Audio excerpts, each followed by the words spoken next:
Raise your hand if you're from Jersey. Okay. Raise your hand if you're from Guernsey. Just me. Oh no. Oh, we got something. Who's team Apple? Okay, who's team Android? Who works in finance? Okay, who doesn't work in finance? And who doesn't work at all? Lucky you. And now that I know the room a little better, I'd like to share something I feel deeply passionate about. Silos. Agricultural silos were invented over 7,000 years ago to protect grain from exposure to the elements, from water, wind, heat, and pests. Their purpose was simple: to preserve what's valuable. Next, I'm going to take you all on an exciting journey of the history of grain silos as depicted throughout ancient literature. Why don't you believe me? Paying particular attention to the early Hellenic. I'm joking, you got that. Of course, I mean the other kind of silo. The kind that affects every single one of us, every single day. I mean the human kind. The organizational kind. And I know that sounds almost as boring as a historical literature review of grain silos, but stay with me. Silos are invisible walls that exist between people, teams, departments, ideas, and yes, even islands. Any group, really, that functions in isolation and who typically doesn't communicate well with others. But here's the part that really fascinates me. Silos don't form because of structure. They form because of silence. People don't actually talk to each other anymore. I don't mean meetings, I don't mean Zoom calls, I don't mean status updates or Slack messages. I mean talking, human to human. What's really going on with you right now? What's difficult for you right now? What do you need? And how can I help? The amount of problems that would disappear instantly if people simply spoke openly and honestly to each other is staggering. And the amount of innovative ideas that would surface if people felt safe enough to say, here's the pain point I'm dealing with, and does anyone have a solution, is even bigger. But we don't do that.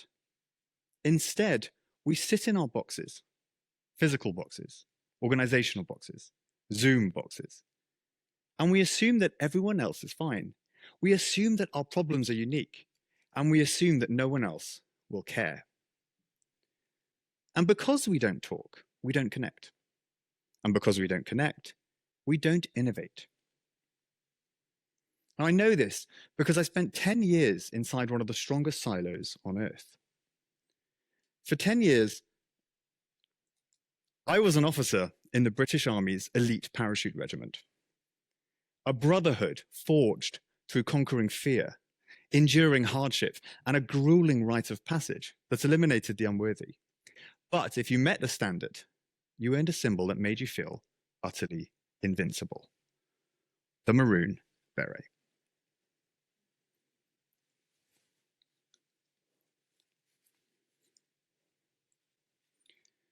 Now, the Paras are tough, competitive, and fiercely tribal.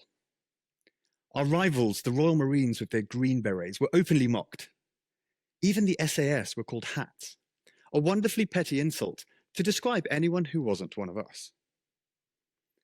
And even though I followed in my father's footsteps by joining the Paras, and even though I loved serving, I never felt like I truly belonged.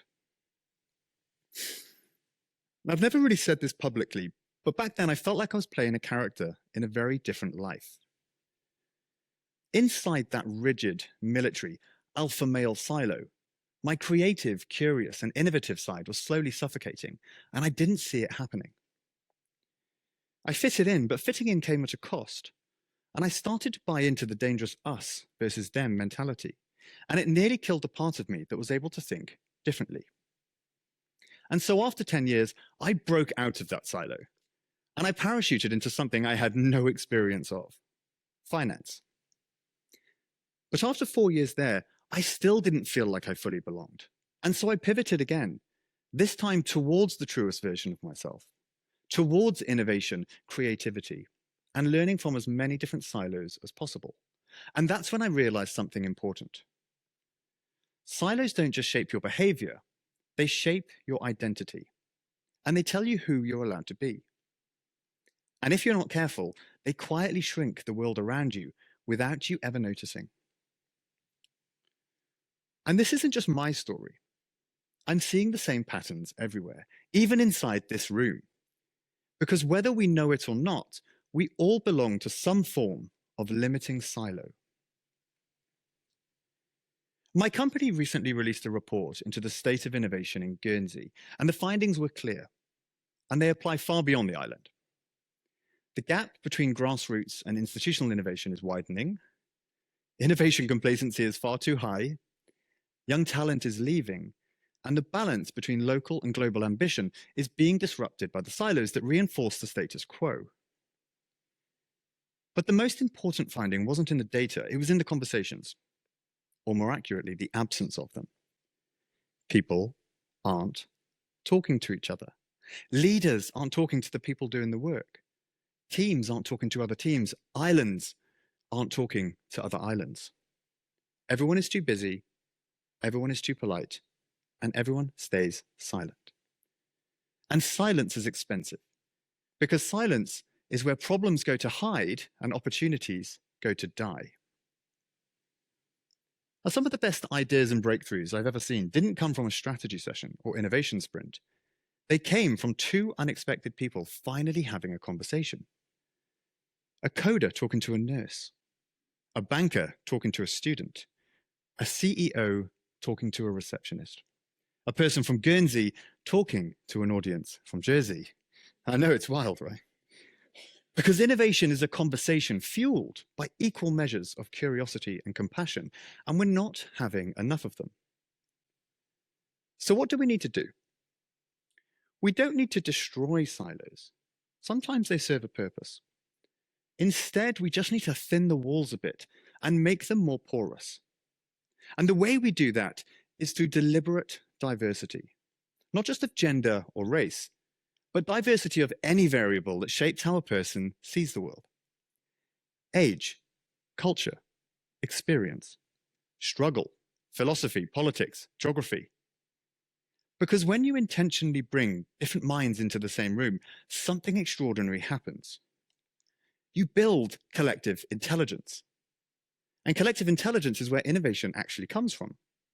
Not from copying ourselves or recycling the same answers, but from combining perspectives that were never meant to meet. That's also how you solve the tension between local and global ambition. It's not about choosing one or the other, it's about connecting them.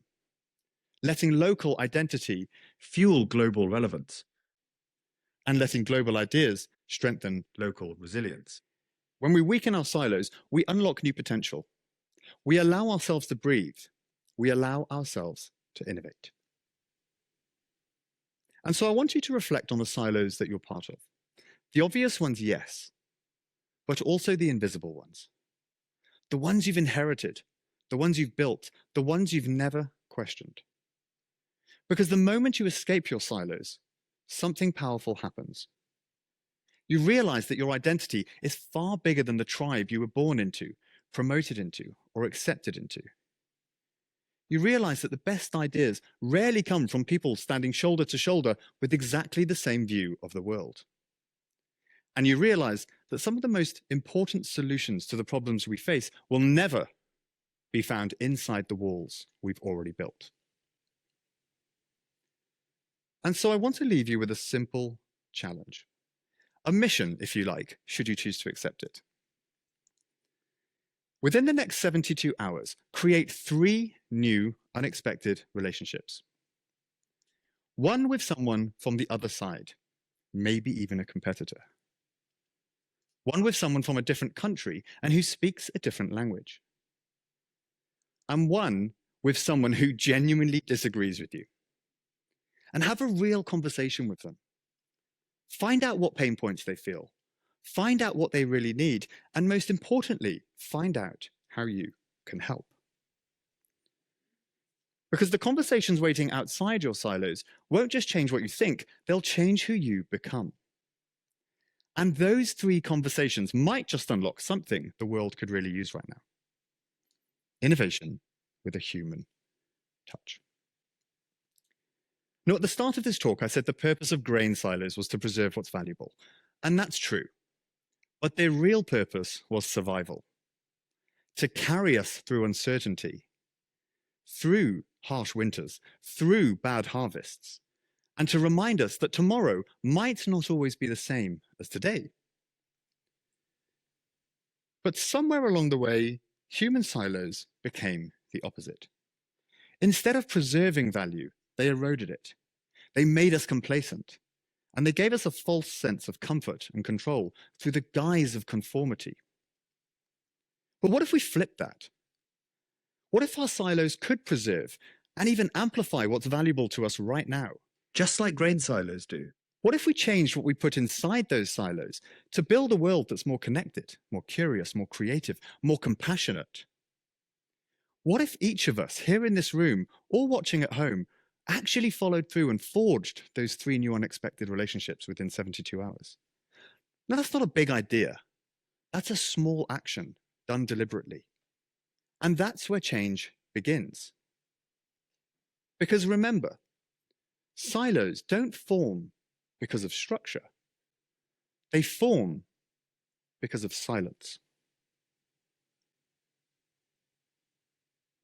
So don't be afraid to break the silence. Thank you.